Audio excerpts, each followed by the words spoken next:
Bueno, gracias a todos nuevamente. Entonces voy a hacer una pequeña introducción a nuestro panel de ciberseguridad para las ciudades inteligentes. Entonces, de acuerdo al último informe de Naciones Unidas, aproximadamente el 55% de la población mundial vive en ciudades, y eso va en crecimiento. Pero si hablamos de lo que son América del Norte, Latinoamérica y Caribe, estamos hablando del 81-82% de la población vive en ciudades. Bueno, ustedes ven lo que es el cabo de los trancones de Bogotá, ¿no?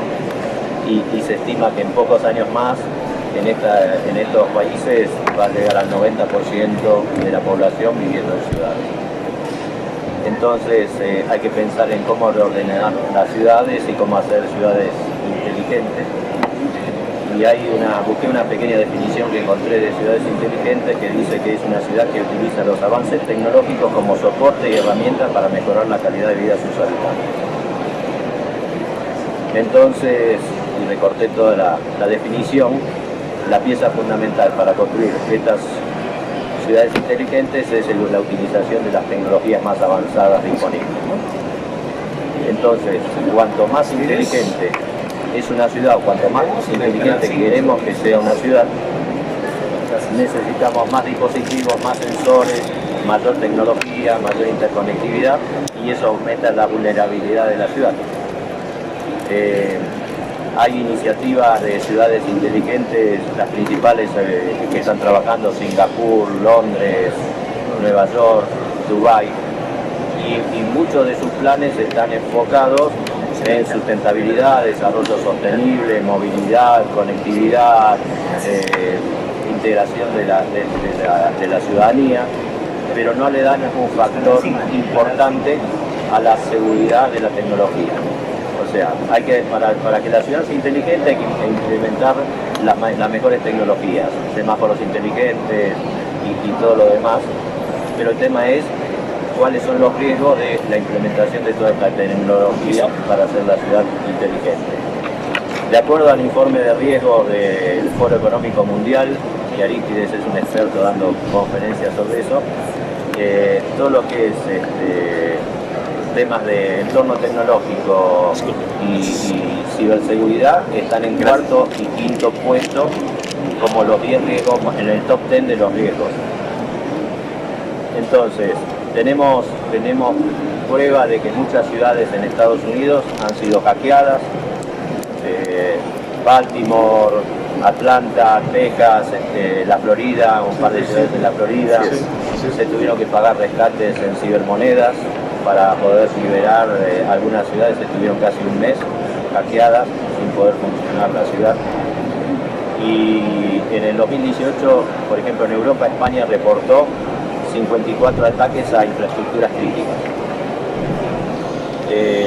Entonces, toda esta nueva tecnología, la inteligencia artificial, el IoT, el Internet de las Cosas, toda esta tendencia a que en pocos años vamos a tener vehículos autónomos circulando por las calles, todos los electrodomésticos inteligentes que solo van a mandar la orden de compra de lo que falta en el refrigerador al supermercado, etcétera, todos los smartphones.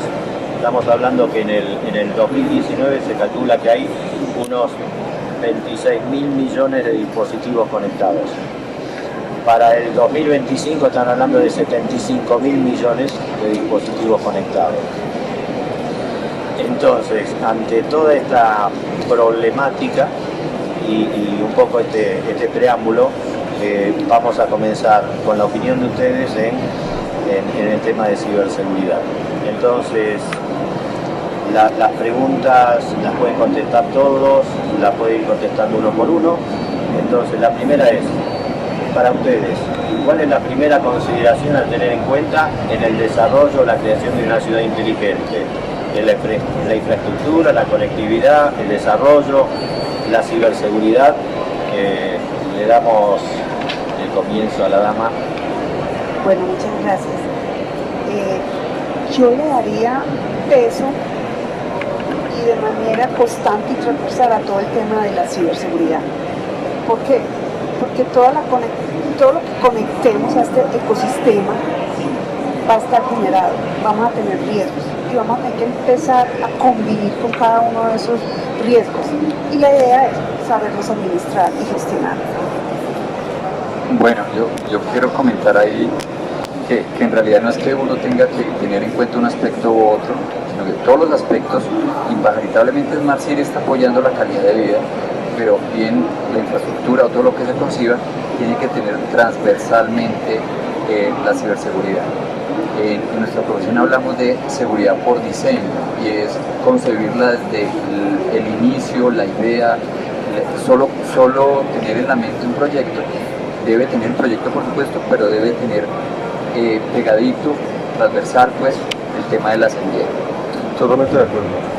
La ciberseguridad es transversal, sobre todo en un área tan importante como volver una ciudad inteligente, porque en el momento que nos falle la ciberseguridad, alguien podría tomar control completo de ella o colapsarla, como ya vimos casos, el caso de Baltimore, por ejemplo.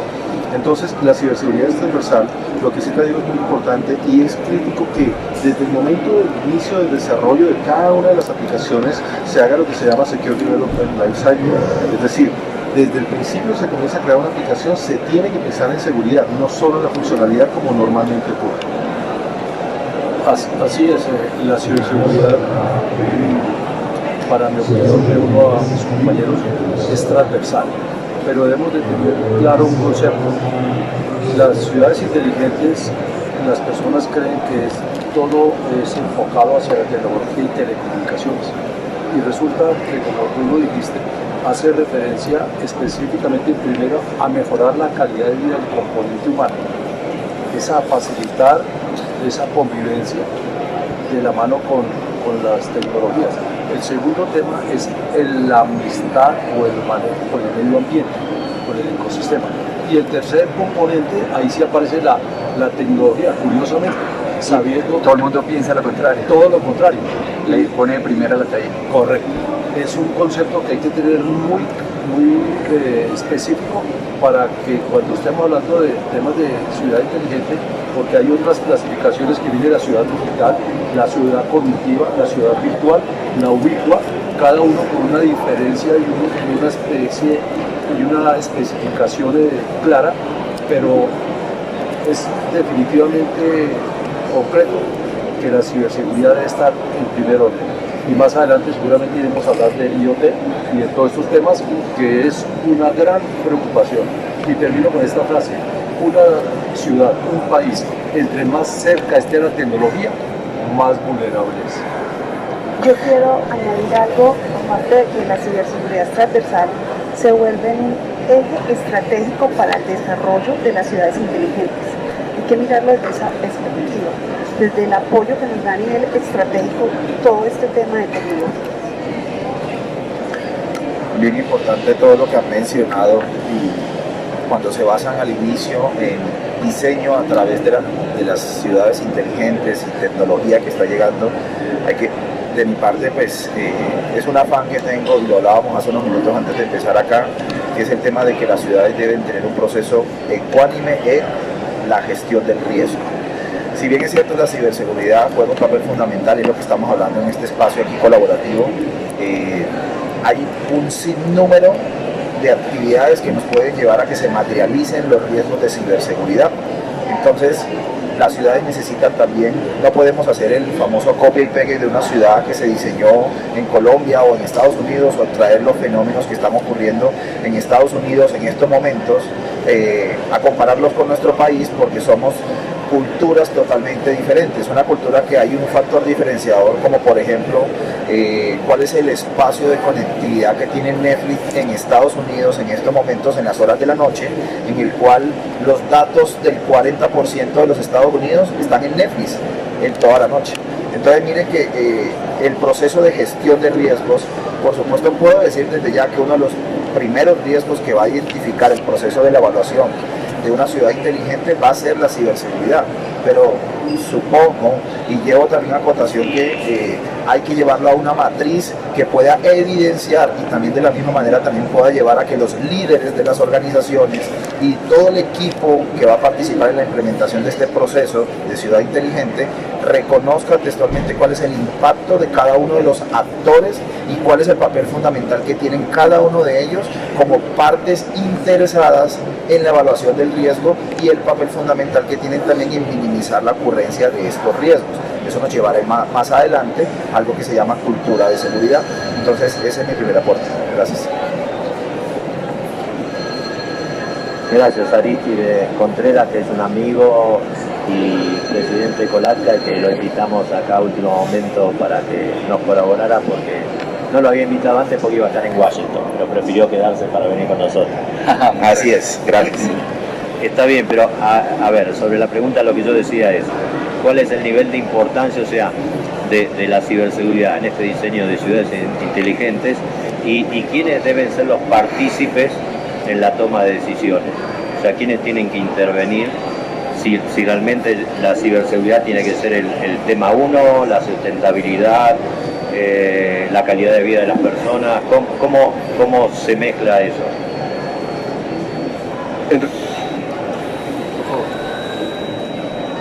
Pues, a ver, el tema del ciudadano es primordial, porque él es el que recoge la mayoría de información. Hacia las ciudades inteligentes tenemos que empezar a proteger toda esa información que recogemos de ellos, donde estamos mirando todo el tema de perfiles, hemos desarrollado perfiles, cómo se mueven todos estos usuarios que al fin y al cabo somos los que vivimos este tema de tecnología. Cuando nos pregunta Alberto el tema, eso es un compromiso del gobierno, entidades públicas, privadas, la academia. Todos tenemos que trabajar en son al tema de la ciberseguridad para el desarrollo que nos llegó para el tema de ciudades inteligentes. Yo pienso que a todos los factores hay que darles el mismo peso. Es decir, una ciudad con infraestructura, pero no sin ciberseguridad, es una ciudad vulnerable. Lo mismo pasa si tienes, para hacer desarrollo sustentable, estamos hablando de información de personas, estamos hablando de capacitación, competencias, etcétera. Estamos trabajando con datos de las personas que están en tránsito, en reposo, etcétera. Todo tiene asociado a la ciberseguridad. Yo personalmente, mi opinión es de que no podría darle más peso al uno o al otro. Me parece que debe haber un balance y que cada uno de estos factores, ya sea desarrollo sostenible, conectividad, infraestructura, todos deben llevar asociados la ciberseguridad. Lo que dice David es súper válido, yo lo veo desde la siguiente óptica. En cualquier proyecto hoy en día, en nuestra sociedad, prima la funcionalidad, y en este caso prima, entiendo, la calidad de vida, la autosostenibilidad, que es la razón de ser del Smart City. Pero todos deben tener como anexo, como incluyente, el tema de la ciberseguridad. No es que pese más, finalmente lo que vamos a buscar es la calidad de vida de los seres humanos en una ciudad, la calidad, la autosostenibilidad con el planeta en la ciudad, pero impagaritablemente debe tener anexo siempre la ciberseguridad. Que hoy en día, desafortunadamente, en cualquier proyecto, no solo de software como mencionaba David, sino en cualquier proyecto de la vida cotidiana, hasta en la vida tradicional del día a día de la compra de un televisor inteligente, lo que prima ahí es el entretenimiento, pero trae algo por debajo que es la conciencia de ciberseguridad y las medidas de seguridad. Los tres elementos básicos de cualquier sistema que uno vaya a implementar, ustedes lo acaban de mencionar. Primero, la tecnología. Segundo, políticas y procedimientos. Y por último, el más importante, el talento humano. Esos tres elementos deben de tener un balance, porque usualmente lo que hacen las entidades es llenarse de fierros, como decimos los que estamos en el área de tecnología, y desconocen las políticas y procedimientos para que esas herramientas den un resultado apuntando a los objetivos. Y por último, descuidan al talento humano con el tema que tanto hemos brillado y hemos insistido en todos los niveles, la concientización o la concienciación de la ciberseguridad. Vale. Que ahí está el problema de los sistemas de información, la interfaz entre la silla y el computador. La capa 8 que mencionamos nosotros. Tal cual. Surge algo sobre esto y perdóneme que sea tan disruptivo y siempre me salga de lo que están aportando ustedes, pero quiero como más bien llegar también a otro panorama que quiero proponer. Si bien la utilización de tecnologías nos ha llevado a que la vida sea más fácil, a que nos conectemos, nos comuniquemos y hagamos todo en un segundo, como ir a Europa en nanosegundos, comprar un artículo y volver acá, por supuesto que para mí lo más importante es el ser humano. Parto de ahí. Y aunque tiene que tener un equilibrio, surge una preocupación como la que mencionaba mi coronel Cáceres, cuando hablamos de que los equipos de tecnología terminan irrumpiendo en la vida diaria del ser humano y entonces no nos facilitan, sino que nos complican la vida. Y eso nos lleva a que la tecnología se vuelve un enemigo también del ser humano. ¿En qué contexto lo digo? Implementamos software, implementamos plataformas para que las organizaciones sean más ciberseguras, pero eso conlleva a que la organización no tenga una disponibilidad efectiva de la información y de los sistemas apropiados para la toma de decisiones. También va a afectar la confiabilidad de los datos y una cantidad de cosas. Entonces terminamos encontrando a gerentes de organizaciones que inmediatamente dicen: desconecten, apaguen en estos momentos porque el contrato que tenía que tomar la decisión hace unos minutos no lo pude tomar porque el antivirus, el software o el sistema no me permite entrar tan fácilmente, o tiene muchas contraseñas y tiene mucha seguridad, y lastimosamente genera un problema con el ser humano. Entonces yo parto de que aunque tenemos muchos fierros, como le llaman popularmente en la tecnología, apartamos de que lo esencial es facilitar al ser humano el uso y goce de estas nuevas tecnologías en un mundo de la nueva era virtual que tenemos ya. El último aporte dijo que las ciudades deben usar la tecnología como un objetivo. Es una herramienta para facilitar la vida a los ciudadanos. De acuerdo. Solamente para matizar un poco lo que tú dices, que estoy totalmente de acuerdo. Al final del ejercicio, todo lo que hacemos nosotros para proteger infraestructuras, a nivel de ciberdefensa, etcétera, al final debería redundar en el bienestar del humano. Cuando nosotros hablamos de diseño, normalmente hay algo que se llama el triángulo de la funcionalidad, la facilidad de uso y la seguridad. Cuando el indicador que debería estar en el centro de ese triángulo se va hacia alguno de los vértices, algo está fallando. Normalmente se debería tener un equilibrio entre lo que es funcional, lo que es seguro y lo que es fácil de utilizar. Muchas veces ya cuando nos ha pasado algo, cuando hemos sido víctimas, por ejemplo, ya nos alejamos de la funcionalidad y de la facilidad de uso y nos vamos hacia la seguridad. Entonces ya queremos bloquear el acceso a todo, poner 5 mecanismos de autenticación multifactor. Ya es una exageración lo que se hace. Entonces siempre, como en la vida, deberíamos tener un balance.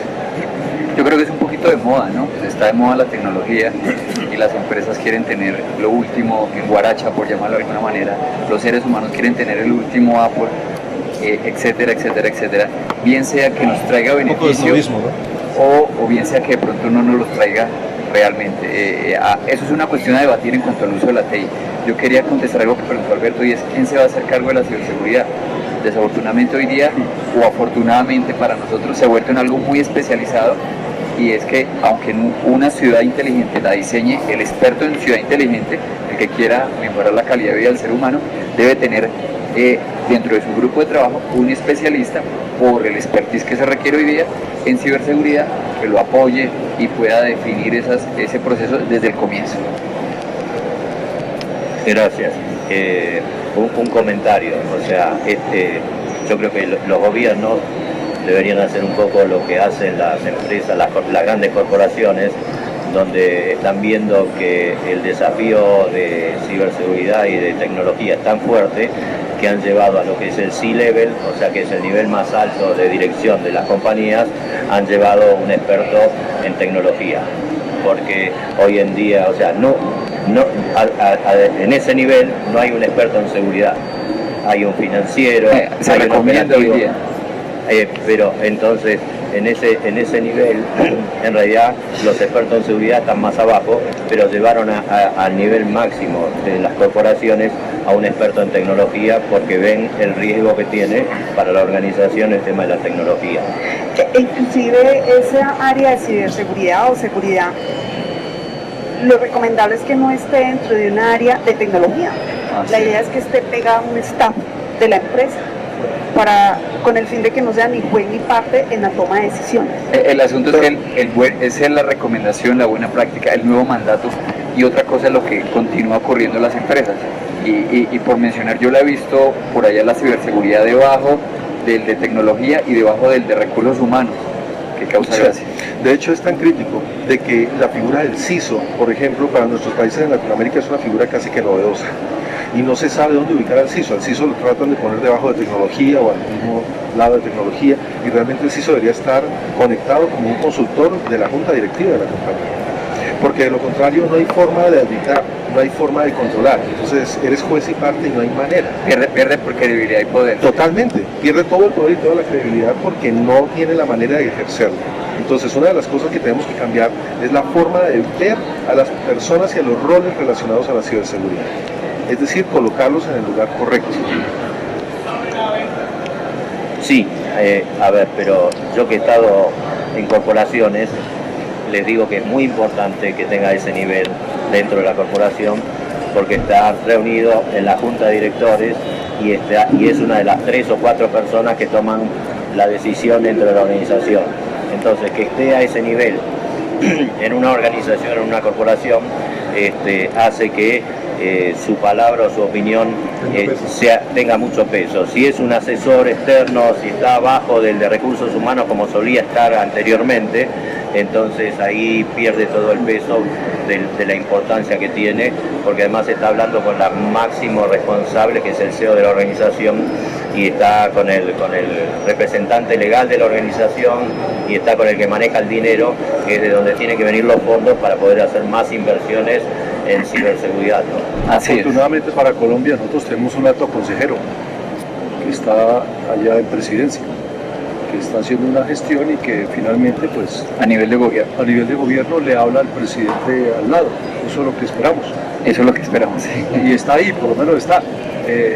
Esperemos resultados. Yo creo que nosotros tenemos yo lo llamo una cultura en guayabera todavía y con ruana de Nairo y con sombrero volteado. Y somos diferentes al planeta, y aunque el planeta diga que el CISO tiene que ir arriba, todavía a nosotros eso nos cuesta y estamos hasta ahora apropiándolo. Alberto, Bueno, sí. sí, no, un pequeño aporte conceptual. Tú haces la pregunta si ponemos el tema de infraestructura, conectividad primero, o el desarrollo sustentable o sostenible.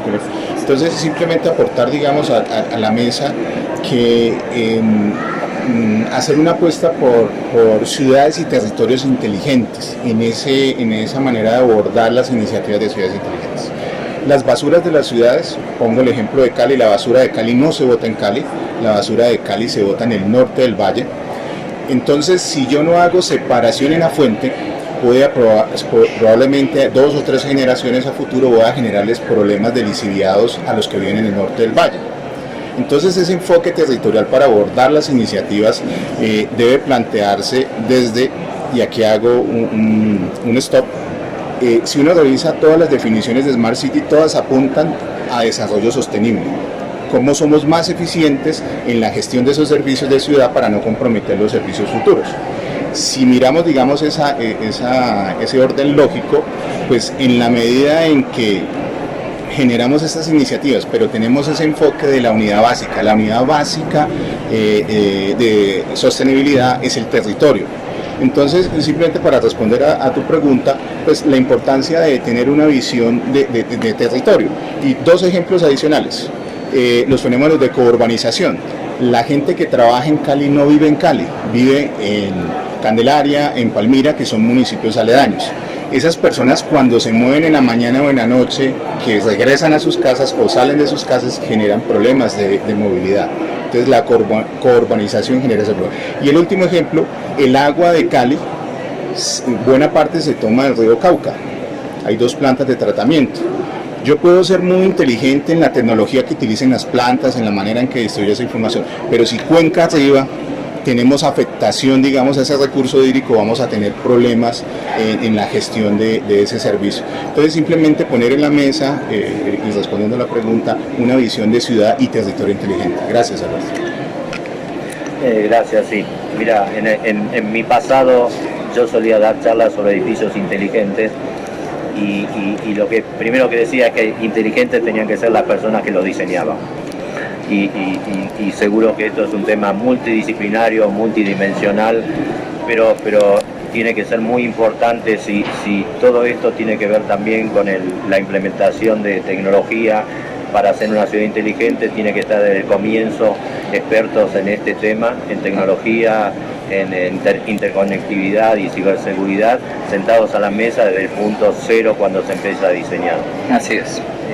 Y yo me voy a guardar una preguntita para el final, que no está en las preguntas, pero acá Claudia decía que un tema importante cuando estamos hablando de ciudades inteligentes es que se deben enfocar en el ciudadano, en el ser humano, ¿sí? Y ella dijo, y toda la información que manejan las personas y cómo proteger, digamos, esta información a las personas, a los ciudadanos. La otra vez entregamos un premio que nos recibió el jefe de gobierno de la Ciudad de México y él dijo, sin seguridad no hay gobernabilidad. Y entonces les dejo esto para que después lo piensen y lo hablemos. Estamos hablando de ciberseguridad, ciberataques, ciudades capturadas, recompensas, etc. ¿Qué pasa con la información que es pública? El caso que hubo de Cambridge Analytica, que usaron información de 70 millones de personas de Estados Unidos para tomar hasta 5.000 puntos de los perfiles de cada persona y con eso orientar al público en las elecciones. Pero lo quiero ver al final, pero no es ciberseguridad, pero es la información de las personas que es pública. La otra vez estaba en una conferencia que hablaba de la inmortabilidad de las personas, porque nos morimos pero está la información. Y se las dejo pero para el final. Vamos a seguir con las otras. Entonces, aplicando todas estas tecnologías en las ciudades, lo que le pregunto es, ¿cuáles son los riesgos, las amenazas, las vulnerabilidades que enfrentamos con el uso de las tecnologías o haciendo más inteligentes las ciudades? Yo veo muchos vectores de ataque. Empezamos por el tema de los malwares. Este software es algo pues, que infinidad de vectores a los que estamos expuestos, a robo de información. El tema de protección de datos entra también como otro vector. Tenemos tantos que son los que nos van a ayudar a prepararnos para afrontar los riesgos que hoy tenemos en los temas de ciberseguridad. Mi opinión es que los riesgos son casi que infinitos. Son tantos como la capacidad y la creatividad del ciberdelincuente le permitan detectar o inventarse. Para nosotros actualmente tenemos riesgos que hace 10 años jamás nos imaginamos. Hablemos de un ataque de denegación de servicios. Si ustedes recuerdan, en el año 2000 aproximadamente, hacíamos ataques de denegación de servicio de una máquina a otra. Una sola máquina podía evitar que otra prestara un servicio. Luego esto cambió por los sistemas operativos más avanzados, mayor capacidad del hardware, entonces este tipo de ataques desapareció. Y en 2009, un grupo de ciberdelincuentes dicen, ok, ya yo solo contra una máquina no puedo hacerle daño, pero si somos 100, o somos 200, o somos 1000, sí podemos. Y volvieron a reactivarse los ataques de denegación de servicios, simplemente se elevaron distribuidos. Todo depende de la creatividad del delincuente. En el momento de que tecnifiquemos cada vez más una ciudad y que la volvamos realmente smart, donde cada uno de los sistemas tenga algún tipo de tecnología asociado, pues ya cada delincuente comenzará a buscar qué puede hacer para modificar, para alterar, para dañar, para evitar que un servicio se preste, para robar su información. Y lo que hablamos esta mañana con Claudia, es muy difícil. Para los que estamos del lado defensivo, tenemos que proteger 10.000 puertas. Un delincuente nada más requiere una para hacer daño.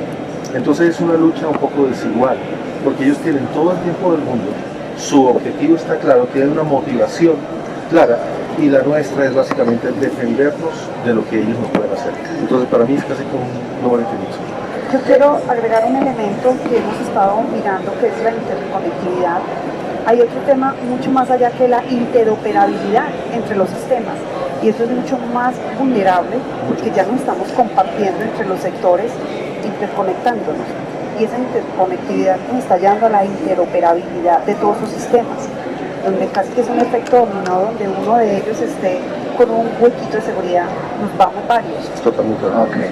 Me parece muy importante cuando mencionan ello, y recuerdo la afirmación que se hablaba de sostenibilidad como reto principal y a lo que apuntan precisamente este tipo de ciudades, ¿no? Y en ello, en una conferencia que estuve en marzo en Denver, Colorado, se hablaba y se decía que hay más riesgos en estos momentos que estrellas en el cielo. en una comparativo de que si miramos solamente los ciudadanos, actualmente el que mínimo usa un celular. Podemos usar 2, 3, dependiendo del trabajo que tengamos. Eso quiere decir que aumenta los riesgos también. Entonces miremos las direcciones IP. ¿Cuántas direcciones IP tiene Bogotá? Imaginémonos una ciudad que tenga N.000 cantidad de direcciones IP. Entonces, cuando hablo de sostenibilidad y volviendo al tema de ciberseguridad y los riesgos que estamos hablando, lo que requiere cualquier ciudad de este tipo, al llamárselo inteligente, también es que sea sostenible en el trabajo conjunto de todas las áreas que se están vinculando a este tipo de ciudad. ¿Por qué? Porque vamos a conectar a diferentes autoridades, vamos a conectar al ciudadano, inclusive con la operabilidad que necesita para la obtención de sus recursos, la solicitud de los mismos, la presentación de sus impuestos, la solicitud o hasta inclusive la llamada de emergencia porque está sufriendo un paro cardíaco algún familiar en su casa, y ahí viene el tema de la operabilidad. Entonces tenemos un sistema al cual fue craqueado, perdió la funcionabilidad, entonces inmediatamente dejamos de ser y de cumplir el objetivo básico a lo que nos hemos transformado, que era llevar la ciudad a un mundo 100% digital. Entonces volvemos a lo mismo que dijimos al principio: riesgos, gestión eficiente de los riesgos, y requiere que en esa interoperabilidad estén vinculadas todas las organizaciones. Y dejo ya sobre la mesa algo que yo sé que vamos a hablar acá, que tiene que ver el tema de concientización y capacitación hasta el eslabón más elocuente o no elocuente en la cadena de suministro de la prestación de cualquier organización. Entonces se los dejo ahí porque sé que lo vamos a hablar ahora. Yo quería meter la cuchara aquí al respecto, y es que además de los riesgos, que estoy completamente de acuerdo, son infinitos, hay que revisar también el impacto. Y el impacto es que el impacto puede incluso acontecer en la vida humana. Entonces, como lo mencionamos aquí, el 911, pero aún más allá, en el último DEFCON o en los últimos 2 DEFCON ha habido una villa de biohacking. En biohacking se experimenta con dispositivos embebidos en el cuerpo o hackear los dispositivos embebidos en el cuerpo. Entonces, ¿qué sucede si hackeamos un marcapasos de una persona? Estamos atentando con la vida. Entonces, el impacto en realidad, el impacto es que puede llegar incluso a la vida humana, siendo la vida humana la más alta preocupación que tenemos. Y en la interacción en una ciudad, todas las facetas posibles pueden ser alcanzadas. Yo quería mencionar que en Dallas, por tener cerca una planta nuclear, hay una alarma que se activa cuando haya un problema con la planta nuclear para que todo el mundo evacúe. Pues resulta que la alarma trabaja por radiofrecuencia. Unos muchachos estaban jugando con la radiofrecuencia que llegaba de esas alarmas y no tenían ningún protocolo de seguridad. La hackearon, la decodificaron, duplicaron el mensaje y activaron la alarma de toda la ciudad de Dallas, como si hubiese existido una amenaza nuclear para que todo el mundo evacuara la ciudad. Como ese tipo de cosas pueden suceder, la semaforización, todas las facetas, la vida humana. El riesgo es infinito y el impacto es incluso tan alto como incluso la vida humana. Es que la situación, con base en lo que dice Diego, de estos jóvenes jugando, el problema está para mí en la capa 8. Ahí la concientización de los usuarios y sobre todo de la pirámide organizacional, arriba, los que toman las decisiones. Hace un momento lo comentábamos, en los eventos de sensibilización y concienciación, ellos nunca tienen tiempo, ellos andan muy ocupados. Solo cuando ocurre. Y sacan la motosierra a cortarle la cabeza de sistemas pensando que con eso van a solucionar el problema. Y resulta que lo van a empeorar, porque por lo menos él trae la trazabilidad de toda la historia, y el que llega en paracaídas se va a tomar 3-6 veces para comenzar a entender, y vuelve otro incidente y vuelve y la corta. Algo más o menos así como los directores técnicos de fútbol, que las primeras de cambio lo van sacando. Pero tocaste un tema que yo sé que lo vamos a ver más adelante, y es el IoT, pero me adelanto con algo. Los elementos de IoT o de Internet de las Cosas no están concebidos con un mínimo elemento de seguridad. Todos están vulnerables. Y resulta que como se acabaron las direcciones IP, estamos ya entrando a la IPv6, porque las IPv4 obligados y a las malas. y con decreto y todo, con decreto que tuvo que haberse cumplido. Sí, pero para entidades de gobierno, Por eso, pero esas son de las normas de las cuales uno dice, bueno, le dan la orden Y no las paran ideas, bolas. y no le ponen cuidado, apaguemos la luz, digamos, porque eso no es como apagar un chip. Además en Colombia corremos la fecha, y corremos la fecha, y corremos la fecha. Y después le damos amnistía a los que no pagan impuestos. Si pagamos, Y después entonces- salimos con un aviso. Mentiras, no tienen que, no era para todos. Entonces, este tema de la vulnerabilidad de los dispositivos es muy grave, y eso sumado a la falta de conciencia de que los ciberdependientes están subiendo su vida privada A la nube. a la selva del Internet, es un problema serio. Y WannaCry se originó por la no actualización de una versión. Si ni siquiera lo hacen cuando le sale el letrero que le dice va a hacer una actualización, no, más tarde, más tarde, omitido, más tarde. Sí, 2 meses más tarde y desafortunadamente cayó Telefónica. Ahí está. Entonces, insisto, para responder tu pregunta, Alberto, y es, el tema está en el ser humano. Ahí hay que hacer un trabajo muy fuerte. Y yo siempre digo a mis alumnos, así como el gobierno anterior dispuso la Cátedra de la Paz, debería existir la Cátedra de Seguridad de Información desde fábrica. Los nativos digitales con sus iPads deben de tener una conciencia. Yo tengo una teoría y es que nosotros por raza, por seres humanos, por descendientes de las cavernas, estamos siempre orientados a ser sociables. El trabajo que uno hace en una organización es generar pánico solo en ese instante. Al siguiente día no me van a recibir USB después de que yo les mostré que una USB roba, pero a los 3 meses me reciben 4 USBs y me dan plata de vuelta. Entonces es antinatural ir contra la extrema confianza que tenemos los seres humanos. Aparte del tema de cultura, que lo dijo el coronel, también el tema de la ética. Creo que es un papel fundamental en todos estos temas de ciberseguridad. Miren, yo lo miro desde un punto de vista jurídico y sumo a esto que el deber objetivo de cuidado que tiene el usuario, pero también el que está poniendo en esa posición de indefensión o posición también de gran preocupación, porque al igual quien entrega el celular y la tablet a un niño de 8 años, cuando ya es mayor, supuestamente de 8, o a un niño de 10 o 11 meses para que juegue en algún momento y no sabemos qué y a dónde se está conectando ese equipo. Entonces allí viene una responsabilidad que toca dejar también sobre la mesa acá para este tipo de ciudades que están migrando y que están llevando a todos sus ciudadanos a una interconexión no local, no en la ciudad, sino con el mundo entero. Y no sumando de pronto, porque es un poco fuerte esa apreciación de la selva del Internet, pero imagínense cuando no estamos en el Internet y cuando estamos en ciertos escenarios que ya están bajo el espacio elocuente para las personas que se conectan a través de un navegador y que se pueden conectar a través de miles de plataformas como la Dark Web. Entonces ahí sí vamos a encontrar un peligro total hacia donde quieran. Es que Aristides, el tema de la selva del Internet, cuando en el ejército nos vamos para la guerra, vamos para la selva, nosotros nos aplicamos vacunas contra la fiebre amarilla, contra los elementos, tenemos equipo preparado y entramos hasta con una preparación psicológica para saber dónde nos enfrentamos.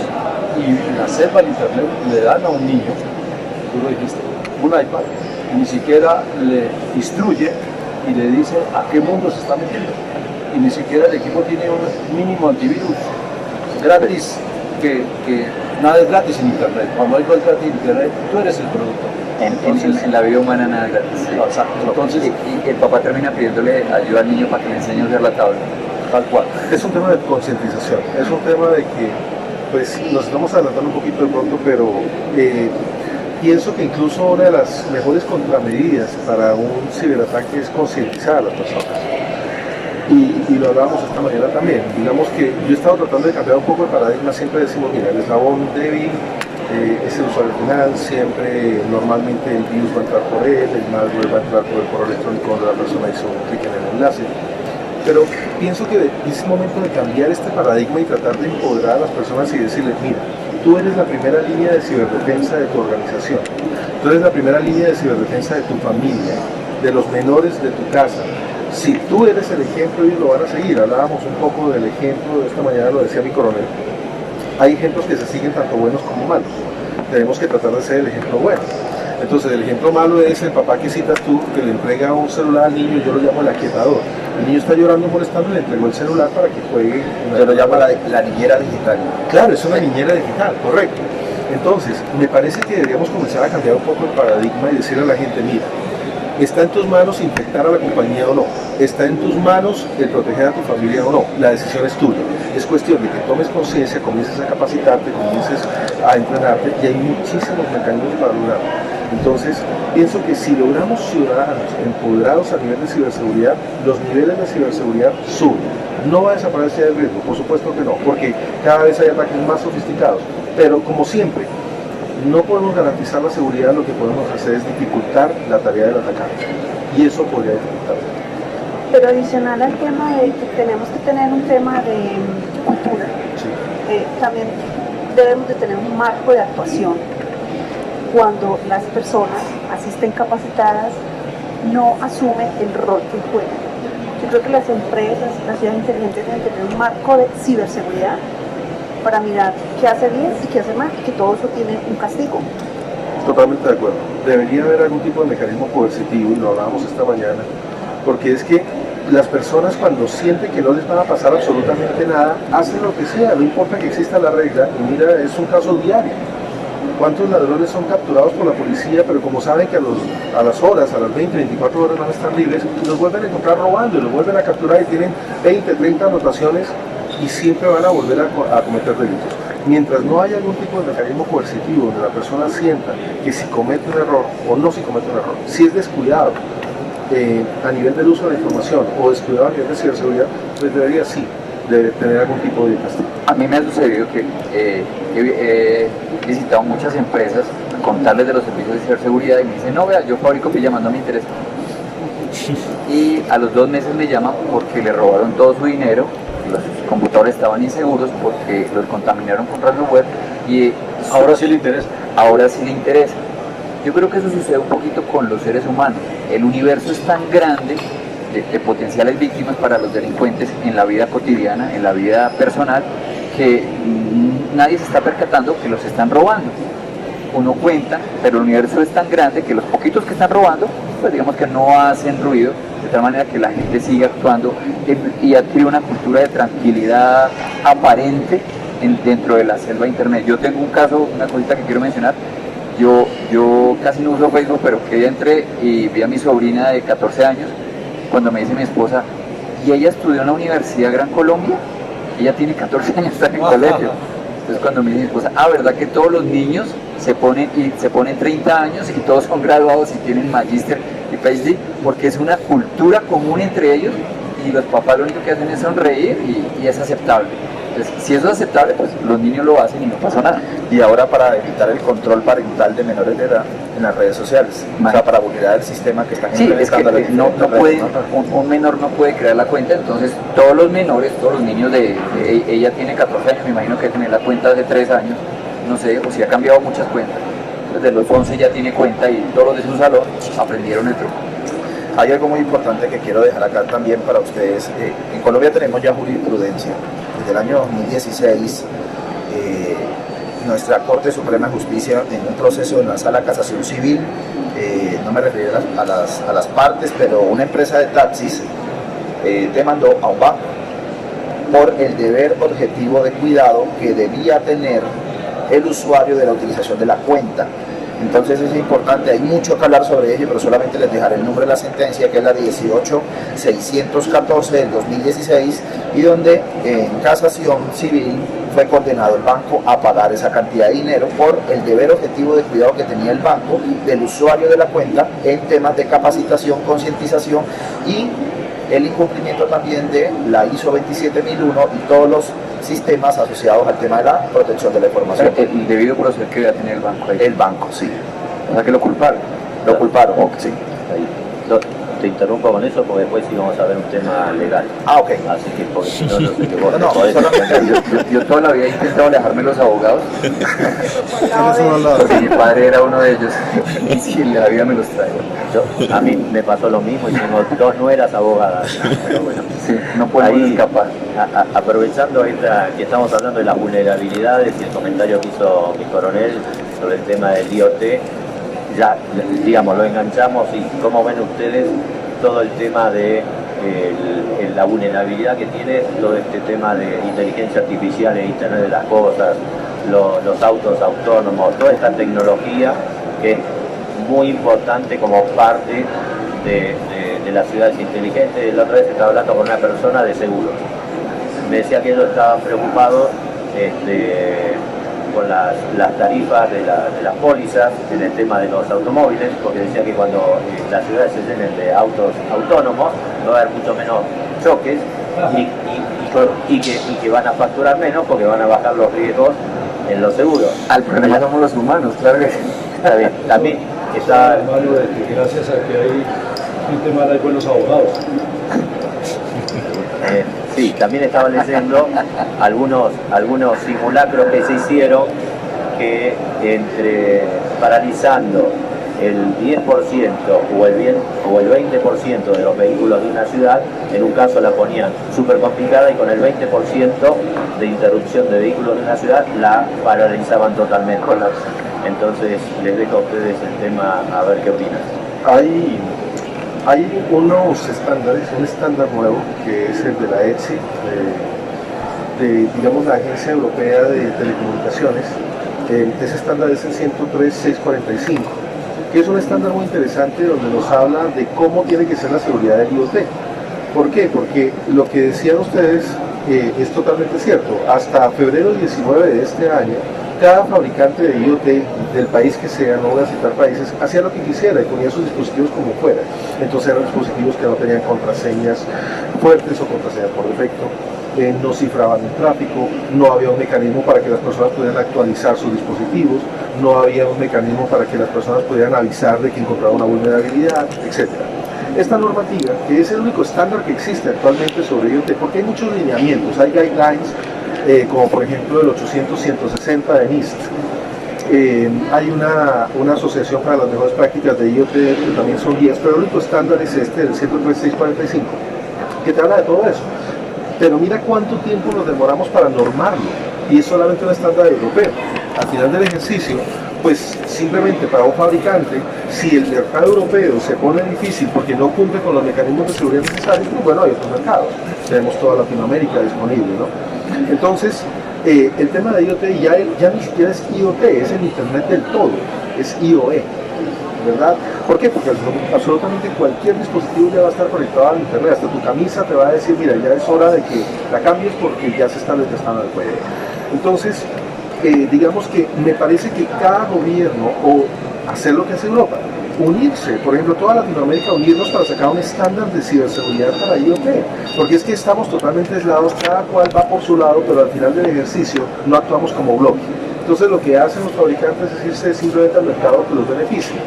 Entonces deberíamos actuar como un bloque y definir mecanismos de ciberseguridad y obligar a los fabricantes de estos dispositivos a que cumplan con mecanismos de seguridad, a que no nos pongan vulnerables a un ciberdelincuente. Si yo quiero tener un televisor, quiero poder usar mi televisor de una manera segura y que no me lo secuestren con un ransomware. Quiero poder tener un smartwatch y que no me roben mis datos. Entonces, esto debería volverse que, por lo menos, si no podemos hacer una ciberlegislación mundial que no existe, probablemente jamás exista, por lo menos trabajar como continente para obligar a que nos mejoren los niveles de ciberseguridad por parte de los fabricantes. Ese estándar es solamente para Europa. Es un estándar europeo, es de la ETSI, de la ETS. Pues por lo menos que lo tomemos y lo cumplemos a Latinoamérica. Como siempre, como GDPR y todo lo demás. Y acuérdate de la demostración que hacemos en nuestras clases de las cámaras. Correcto. Que entramos a la página y vemos las cámaras del mundo, De todo el mundo. todas abiertas. Así es. Con la contraseña por defecto. Tal Sí. cual, por defecto. O vulnerables a un exploit. Ahí hay una cuestión y es que hoy en día el planeta es uno solo y los fabricantes de tecnología construyen en China y venden para todo el planeta.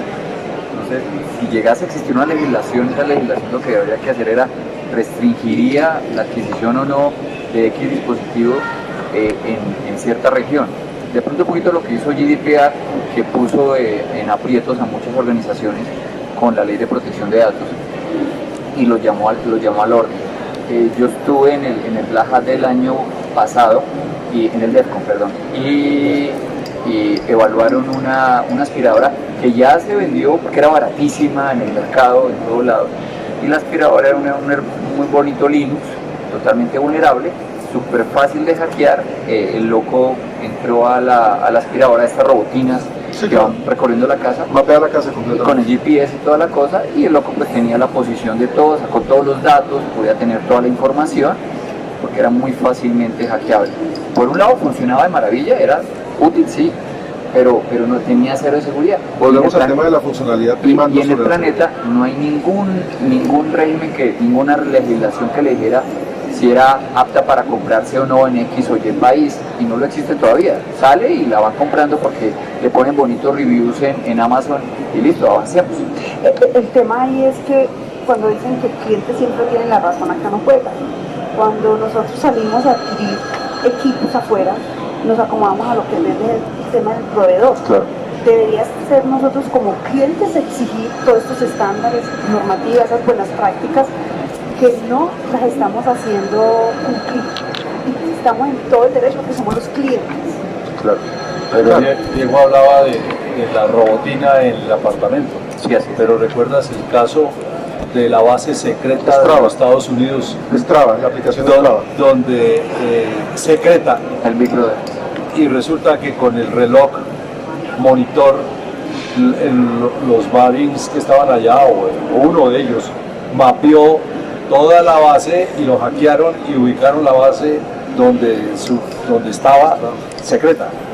sí, así es. Sí, el caso de la Entonces, aplicación Strava. es un caso que demuestra de que todos estos dispositivos del Internet, las cosas están absolutamente vulnerables, y a las empresas estas no les interesa, salvo que las obliguen. Ahí hay una cosa, y es que la mejor máquina del planeta en este momento son China e India.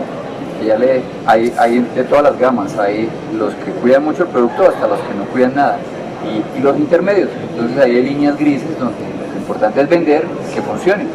Lo más barato es montarle un Linux, va a la robotina y sale. Y así va a ser con la camisa, con el refrigerador, con todas las cosas smart. Y finalmente esto es una cuestión de ser masivo.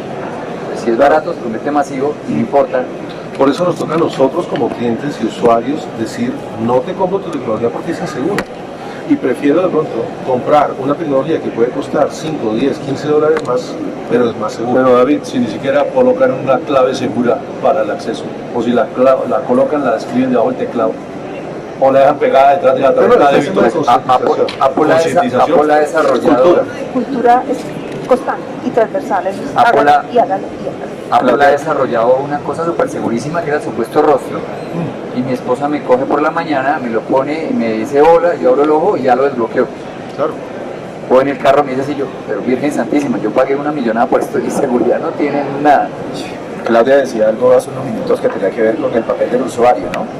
Y ese papel del usuario, pero si el usuario no conoce, si el usuario no está capacitado, si el usuario no está concientizado, Sí, el usuario si tiene el usuario va a exigir cosas que, bueno, no tiene el alcance para exigirlas. Se lo digo por un ejemplo, cuando hicimos una prueba de vulnerabilidad y miramos acá en Bogotá, en cuántos lugares de gran reconocimiento se pueden comprar equipos de ciberseguridad. Y curioso es que hay muchos centros comerciales que se han apropiado, por supuesto esta es una cultura cibersegura que todos queremos comprar, y pues compramos todos sin seguridad realmente. Entonces vamos a los centros comerciales, vamos a Unilago, vamos a la 19, vamos a miles de lugares y encontramos una cantidad de dispositivos que por esencia no son seguros, pero los estamos comprando. Estamos llevando cámaras de seguridad a nuestras casas, las estamos colocando hasta en las habitaciones, en los baños, en lugares donde no deberíamos colocar una cámara, y por defecto no son ciberseguras. Entonces, ese es bajo el ejemplo que mencionaba ahorita acá David con mi coronel, pero bien importante también, que yo creo que lo vamos a mencionar aquí al final cuando hablemos de derechos, según lo que dijo Alberto, que ha anunciado, que es el tema de los nuevos derechos de la ciudadanía en entornos digitales. Y hacia allá creo que también toca ir llevando el concepto de Smart Cities. No podemos hablar de una ciudad bajo los conceptos de los derechos actuales, sino de nuevos derechos que están naciendo también, y bajo ellos que hay una declaración a nivel mundial en estos momentos, que ya mencionaremos más adelante. Es que yo creo que ya sin ciberseguridad es poco probable que las ciudades sean inteligentes, inclusive las empresas. Un tema estratégico a todo nivel. Ahora, lo que les iba a comentar de lo que hablaban es, en realidad uno no puede pretender que el usuario esté al tanto de la vulnerabilidad que tiene el equipo que está comprando, porque uno compra un equipo de una marca reconocida, que no siempre es una marca real, pero entonces yo creo que por un lado tiene que existir todo un tema de certificaciones, de normativas para los distintos tipos de estos dispositivos inteligentes, y por otro lado el gobierno es el que debe requerir una certificación obligatoria, nacional o internacional, reconocida, no una declaración de autoconformidad como es el CE, que dice sí, mi equipo es bueno, mi equipo es seguro, mi equipo no tiene problemas de conectividad, no tiene problemas, tiene seguridad y todo lo demás, y lo dice el propio fabricante, sino que tiene que haber un organismo certificador de tercera parte que tiene que certificar que realmente ese estándar, esa norma o lo que sea establecido para los distintos dispositivos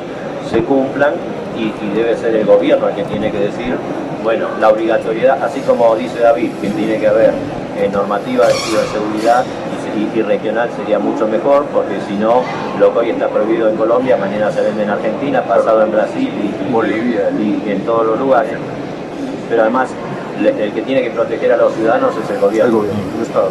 Entonces el gobierno tiene que ser el que tiene que preocuparse en que las personas estén seguras desde el punto de vista de la tecnología. Correcto. Alberto, yo quiero sumarte algo ahí, y es el tema de que esto ya no es voluntario, esto ya es una obligación que tiene también el gobierno, que tienen cada una de las autoridades y que tienen también los líderes de las organizaciones que entregan equipos a sus empleados y todo este tema, y que yo creo que, como lo decía mi coronel al inicio, el tema no es de asesoría, inclusive, es de empoderar a los ministerios de las telecomunicaciones y de TIC en estos momentos en tema de innovación y tecnología. ¿Por qué?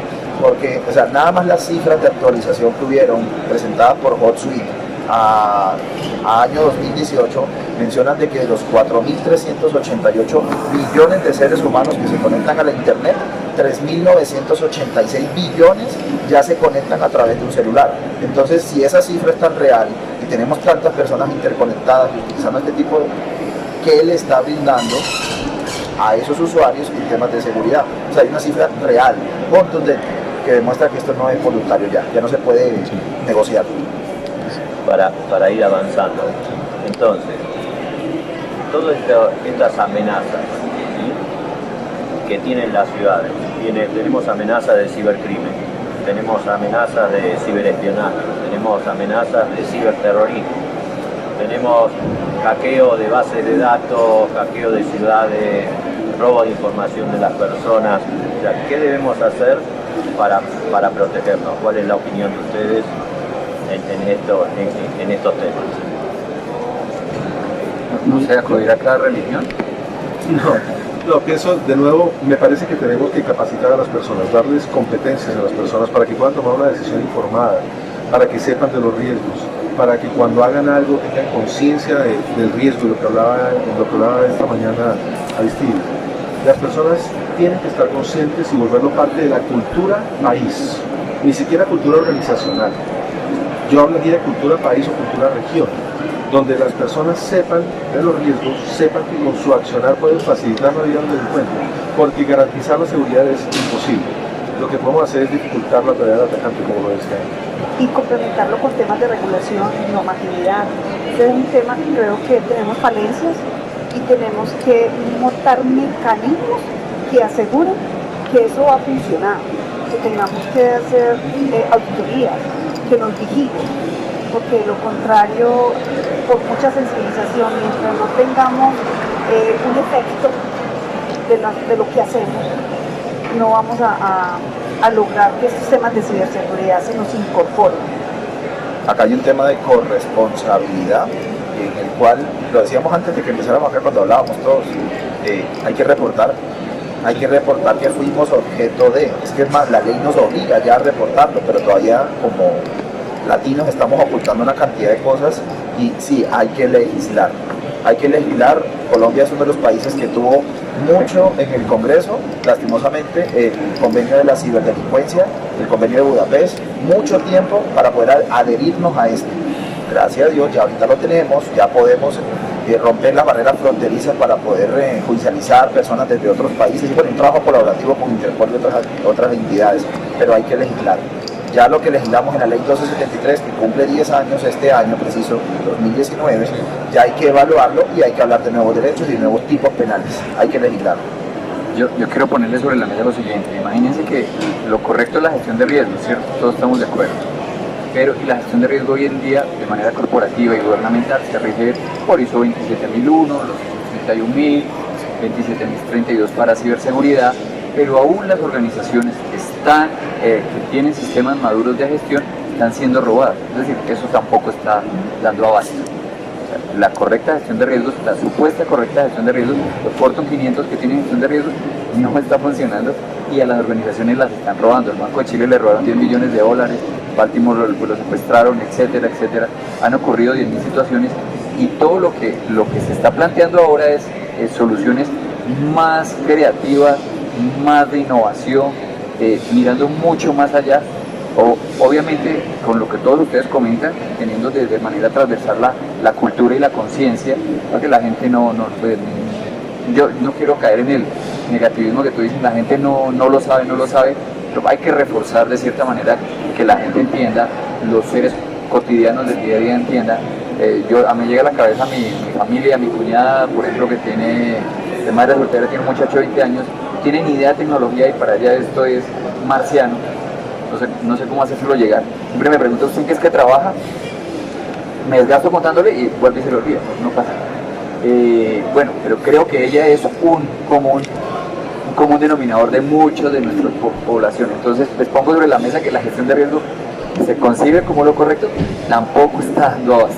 Pero yo creería que, no sé, es un aporte que entrego y es, ¿por qué no da abasto? Puede ser que las empresas, se va a hablar a nivel gobierno, no ha invertido lo suficiente o no tenemos las personas capacitadas con las competencias que son. Creo que hay que trabajar en eso, tanto empresa como gobierno. Para minimizar estos riesgos debemos de tener en cuenta que el Estado, la academia y el sector privado tienen que unirse para trabajar en miras de minimizar todos estos riesgos, porque todos tienen un nivel de responsabilidad. Y como a veces dicen mis alumnos cuando entran al examen de estrategia, ¿estudiaste para el examen de estrategia? No, porque el que nada sabe, nada teme. Porque no me la sé, él la sé.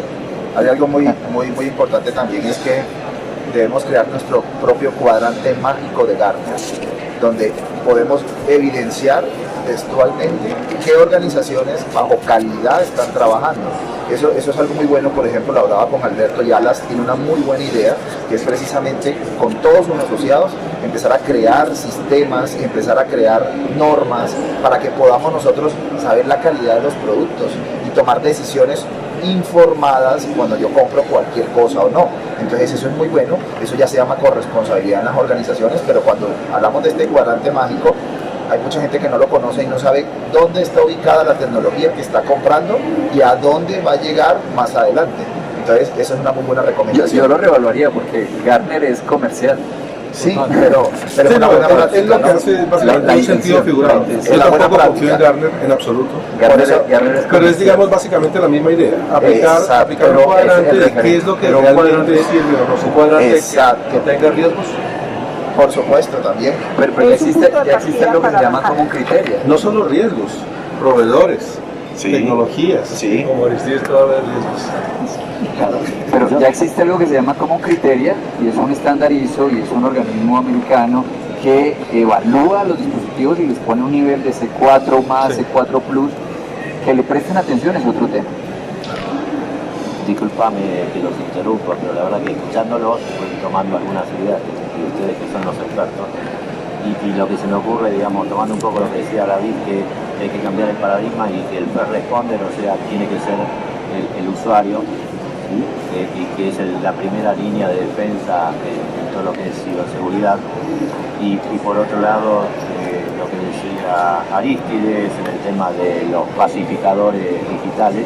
La niñera digital. Porque no sé cómo acá le llaman a los chupetes, a los niños. Chupón. El chupón. Ok. Pero en realidad, digamos, en Estados Unidos es un pacifier. y en realidad, digamos, Calmante. es un calmante y pensando en que los niños ya con un año no saben pedir la comida, pero saben mover el dedito para ver el videíto que los calma. Quizás habría que empezar con la educación ya primaria, kindergarten, etcétera, darles algunas nociones a los niñitos que ya tienen una tablet o un teléfono para que tengan una pequeña idea de lo que son el peligro que es, especialmente de todos estos ciberpedófilos que están en las redes, los depredadores que están en las redes. Creo que por ahí sería una buena idea que, digamos, lamentablemente no tenemos a alguien del gobierno que escuche estas cosas, pero creo que habría que empezar con la educación desde muy temprana para ayudar a que las personas se concienticen y sean esa primera línea de defensa.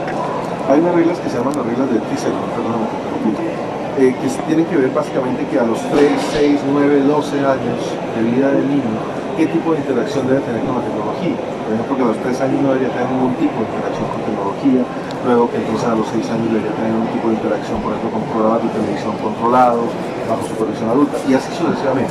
Si siguiéramos esos reglados de TICER, sería mucho mejor la interacción de los niños y un menor nivel de riesgo al que los expondríamos.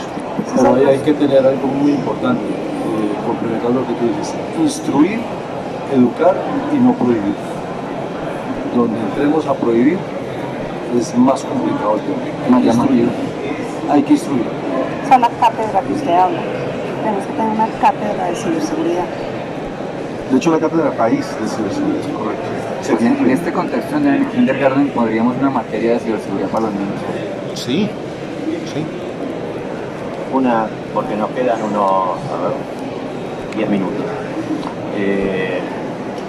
Lo que les voy a preguntar es, ¿existen los recursos, la cantidad, digamos, estamos hablando de educación, existen las carreras suficientes, los profesionales suficientes? Porque todo esto es un desafío. Estamos viendo que potencialmente el riesgo son la misma cantidad de aparatos conectados en Internet.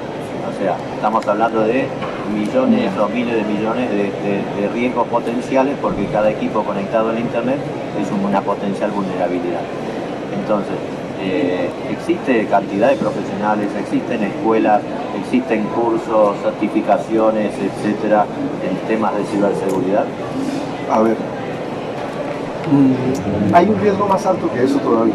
Carreras hay, de pronto no las suficientes, y no con la calidad adecuada, porque una cosa que me he encontrado, yo soy catedrático universitario y he dedicado en distintos niveles y me encontré en distintos lugares del mundo, y me he encontrado con que muchas veces cuando hablamos de maestrías, posgrados, son muy administrativos, y realmente lo que necesitamos actualmente, y como nos atacan los ciberdelincuentes, es de una manera técnica.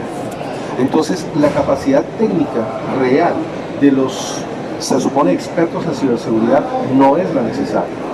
La capacidad técnica más alta la tiene el ciberdelincuente, desafortunadamente. Entonces, eso por un lado. Por otro lado, no existe la cantidad de personas adecuada y existe un riesgo más alto. Que existen una cantidad enorme, probablemente tú estés de acuerdo conmigo, tal vez no, de empresas que se suponen expertas en ciberseguridad y realmente no tienen ni idea. Las empresas contratan para que les hagan pruebas de seguridad a sus infraestructuras y les entregan un informe que entrega una herramienta automatizada y dice: tranquilo, tu portal es seguro, no te van a hackear. Y dentro de 5 días les hicieron un hacking y le robaron toda la información. Entonces una de las cosas que deberíamos cambiar es que haya una legislación que castigue a estas empresas que engañen a los clientes, donde realmente las empresas, si dicen que algo es seguro, deberían responsabilizarse por ese supuesto nivel de seguridad que ofrecen o que dicen que las compañías tienen. Es un riesgo muy alto, es decir, básicamente como el médico que te dice que estás sano y realmente no lo estás. Médicos no profesionales. Médicos no profesionales. Yo quiero meter la cuchara un poquito y las estadísticas dicen que, la estadística igual dicen muchas cosas. Dicen que por cada ciber experto hay 3 ciberdelincuentes en la calle. Es decir, que estamos descompensados a nivel de personas involucradas y estudiadas para proteger las compañías. Incluso la estadística dice que el nivel de desempleo, la rata de desempleo sigue siendo 0 en ciberseguridad. Yo le digo a mis alumnos, creo que todos somos docentes, igual que trabajo sí hay, vamos a estar tranquilos, trabajo sí hay, ahora hay que ejercer trabajo de calidad. Correcto. Así es. Pues esto tiene mucha tela que cortar. Tú dices que corren la herramienta y no encuentran las cosas. Eso es, digamos que lo más obvio y lo menos profesional que se hace, pero puede uno ir más allá e incluso ejecutando una labor muy bien hecha, que se tardan 2 meses, 3 meses con 2 profesionales, puedo yo, digamos que hacer un barrido apenas sano de la infraestructura. Hoy en día existen cosas como Bug Bounty, como HackerOne y Bugcrowd, que son plataformas intermedias entre hacker élites del planeta y las organizaciones, en una modalidad de el que lo encuentre recibe una recompensa, y estos son la evaluación élite del planeta para este tipo de cosas. La respuesta es: no existen los profesionales. La respuesta es preocupante. La respuesta es: desde Obama esto está en tela de todo lado, incluso ocasionando que en Estados Unidos, después del high school, pueda ir derechito a derecho de enfermería o a ciberseguridad. Ahora bien, es tan bueno, pues vayamos a ver, pero sumémosle a eso, que si miramos la mala práctica, hay personas que dicen que uno no debe colocarle el título ciber a todo. Hay personas que no lo dicen. Yo soy de las personas que aprueban que sí se le debe colocar. Debemos tener cibercontadores, ciberabogados, ciberadministradores. ¿Por qué? Porque el mundo se está digitalizando y estamos viendo un entorno digital 100%.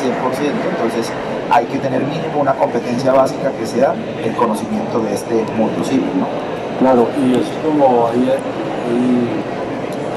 estudiosos que no están de acuerdo de ciber. Cuando tú y yo teníamos pelo, todo era batimóvil, batichica, baticuchara, baticueva, todo era bati. Ahora todo es ciber, y es preferible pecar por exceso que por defecto. Y respondiendo la pregunta de si tenemos suficientes capacitaciones y los profesionales, no las tenemos. Y David hablaba del nivel técnico. Obviamente David es más técnico, pero yo me voy para el nivel estratégico. Hay que tener un balance ahí, porque puedo tener unos técnicos excelentes, pero si arriba la cúpula, que son los que tienen el carro de las galletas, como dicen en Chile, el presupuesto para apoyar, y no están sensibilizados, pues siguen allá con los de abajo, los técnicos rompiéndose la cabeza, y los de arriba como los gigantes con la nube aquí caminando, y no es consciente de las amenazas que tiene. Ahora bien, para terminar, las universidades tienen que reevaluar las carreras que están ofreciendo. Hoy en día necesitamos operadores de drones, hoy en día necesitamos personas que desarrollen programas que requiere las mismas ciudades inteligentes, pero ya las carreras tradicionales van a tener que aplicar una frase que cuando estaba haciendo mi maestría en México decía: automatízate o evapórate. ve, súper bien. Tenemos pocas personas expertas en estos temas. Es tanto así que en las empresas el tema o el área de ciberseguridad no lo conciben. Entonces empecemos por ahí. Desde la misma empresa estamos teniendo esas falencias. Para ellos la persona de ciberseguridad es un ingeniero normal, y van y lo acomodan en su área y encárguese del área de seguridad. No tienen conciencia de que esto va más allá de lo que estamos hoy viviendo. Le pones eso como oficial de seguridad de una vez. Ni eso, porque ya se lo asume el mismo gerente.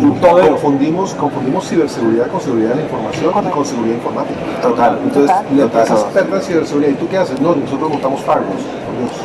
Entonces, desde entender el concepto, desde entender el concepto en adelante.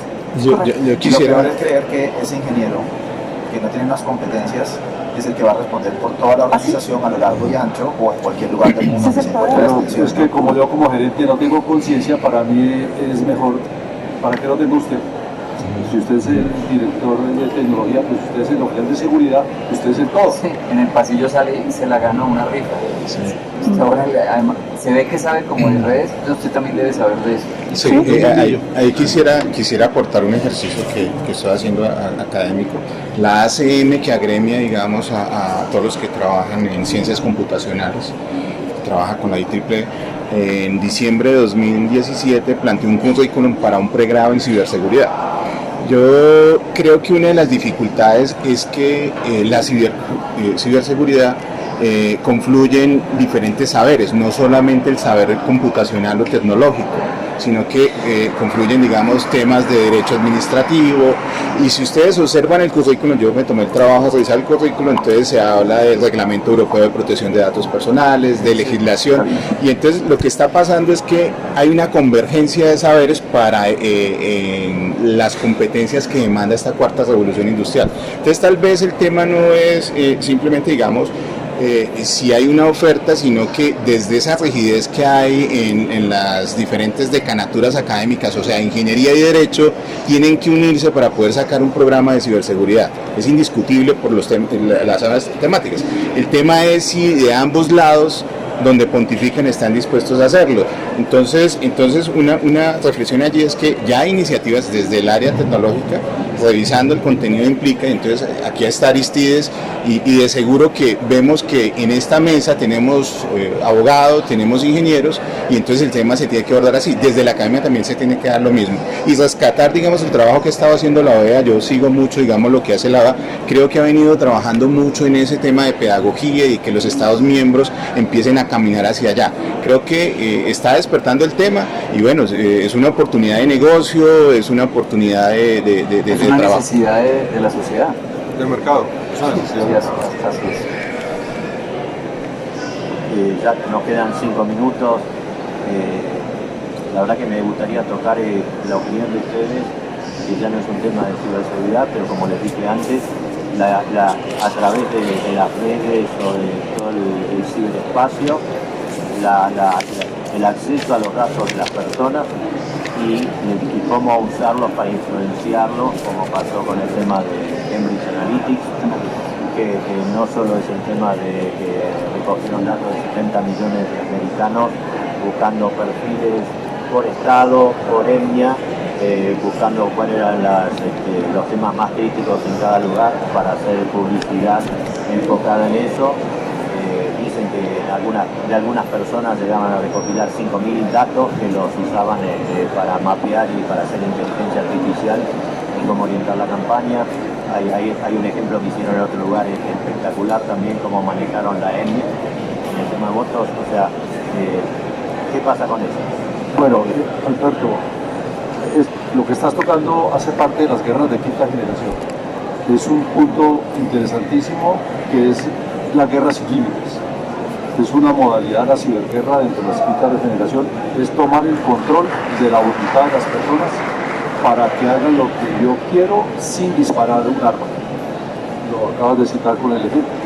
Y aquí en Colombia, que estamos cerca ya de las elecciones, vamos a tener que tener mucho cuidado y allá han salido los políticos a darse la mano y a tomarse fotos, pero lo cierto es que al igual que los jugadores de póker con gafas oscuras por debajo de la mesa están dándose todo el tipo de golpes bajos y atacándose de una manera irresponsable porque están manejando las famosas noticias falsas que nosotros estamos haciendo el juego y que dicho sea del paso defendamos el español y la palabra que se emplea para hablar en español de noticias falsas, tú lo viste en mi clase, es bulo.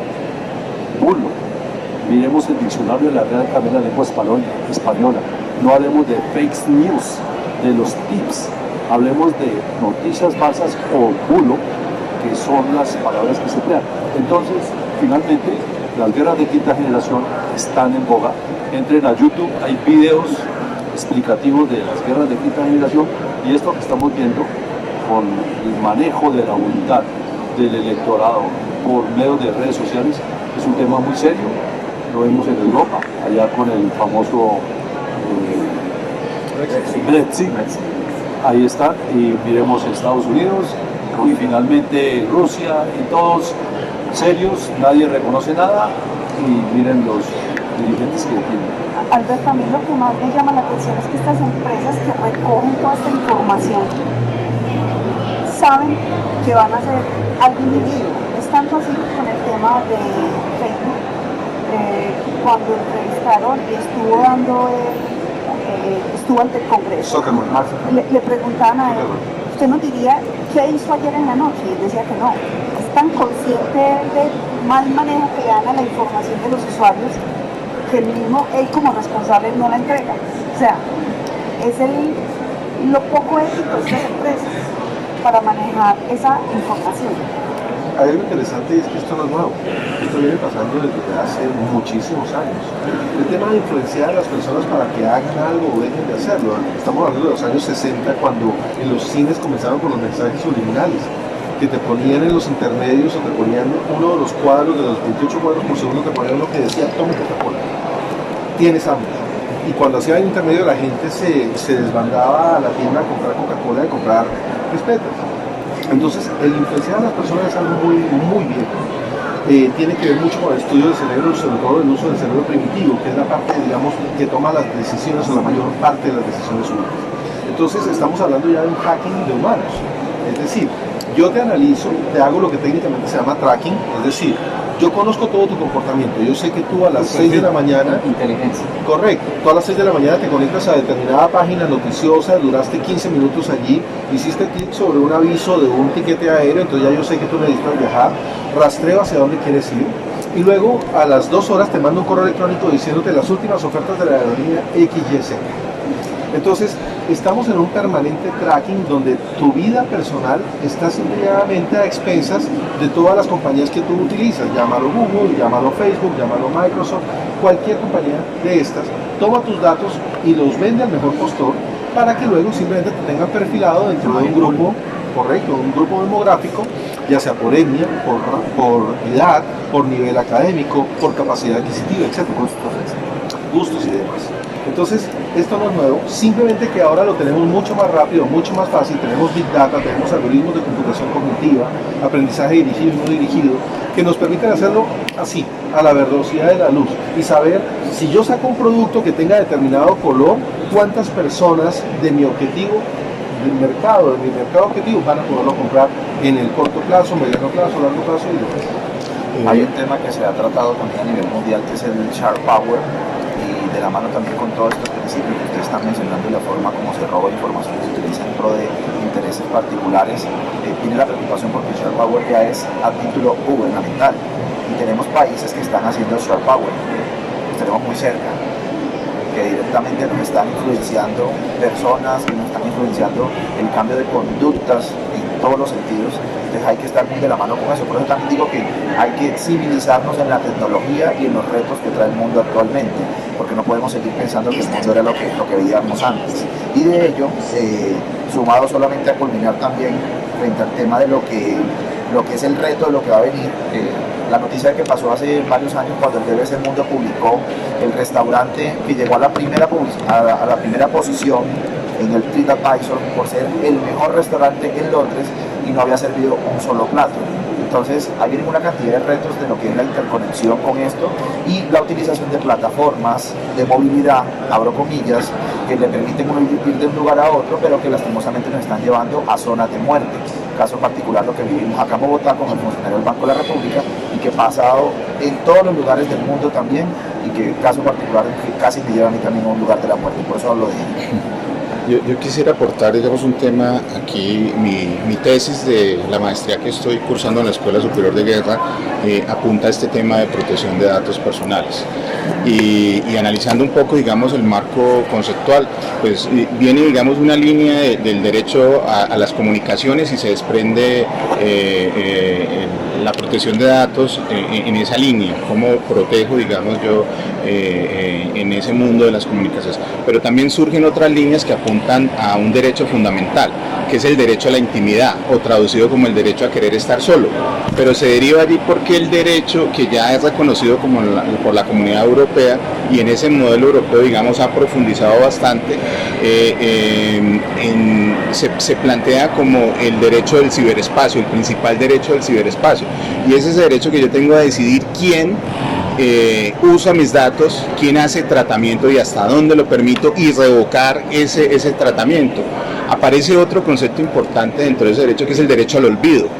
¿Hasta qué momento yo, digamos, bueno, yo autoricé esto, me lo publicaron allí, pero ya ha pasado suficiente tiempo, rectifiqué entonces, pero sigue apareciendo y eso puede afectar, digamos, negativamente? Entonces empieza a surgir, digamos, en esa sociedad que se vuelve cada vez más ciber, empiezan a surgir estos marcos legales, pero yo diría que hay esperanza en el sentido de que el reglamento europeo está metiendo en cintura a las empresas. Tanto así que si ustedes revisan en el comportamiento de riesgos, aparece el riesgo al incumplimiento, el riesgo jurídico por incumplimiento de este marco legal, porque las sanciones son muy altas. Y no nos vayamos muy lejos. En el caso colombiano, la ley 1581 establece hasta 2.000 salarios mínimos de sanción por violación a la protección de datos personales. Lo que yo creo es que falta, digamos, evolucionar un poco en que tengamos conciencia, en que, digamos, creo que aquí en la mesa lo han planteado, concientización, en tener los instrumentos. Y yo creo que el tema principal, esa confluencia de saberes de pronto entre los abogados, los técnicos, que permitan que este tema pueda seguir adelante. Yo veo que hay un grado de inmadurez. Lo que tú mencionas es protección de datos, pero lo que ustedes están contando va más allá de la protección de datos. Lo que todos lo entendemos, está hablando de manipulación de los seres humanos. Y se menciona, pero es totalmente inmaduro alguna contramedida al respecto. Esa es la posición. La verdad que nos pasamos de tiempo. Sí. Es muy interesante y nos podríamos quedar varias horas acá. Y eso que no hackeamos nada. Eso.